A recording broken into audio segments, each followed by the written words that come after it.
ఇక్కడ మనకు ఒక ప్రశ్న రావచ్చు, అదేంటి స్వామి, జ్ఞానంతో కదా మోక్షము అని చెప్తున్నాయి శాస్త్రాలు. జ్ఞానాదేవై కైవల్యం, జ్ఞానంతో ముక్తి అని చెప్తున్నాయి.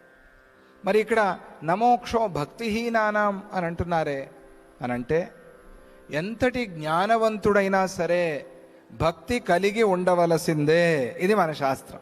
భక్తికి అంత గొప్పతనం ఉంది. భక్తి లేకుండా పోతే జ్ఞాని ఎట్లా అవుతాడు?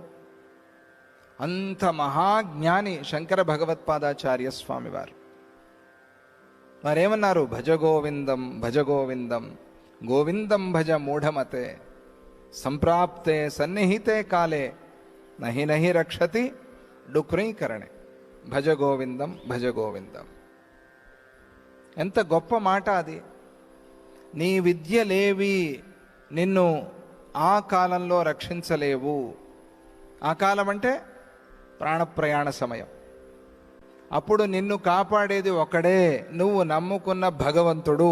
ఆయన ఒకడే నిన్ను కాపాడుతాడు. ఇది ఆయన చాలా స్పష్టంగా చెప్పారు.